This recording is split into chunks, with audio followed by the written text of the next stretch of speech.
after hours probably won't recognize you as a person. They'll most likely see you as a metal endoskeleton without its costume on.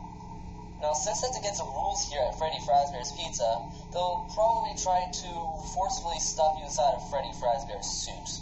Now, that wouldn't be so bad if the suits themselves weren't filled with crossbeams, wires, animatronic devices, especially around the facial area.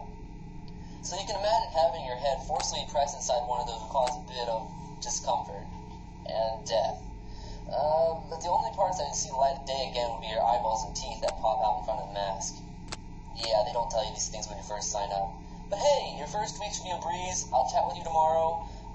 Check the cameras, and remember to close the door only when it's absolutely necessary. You have to conserve power. Alright, good night.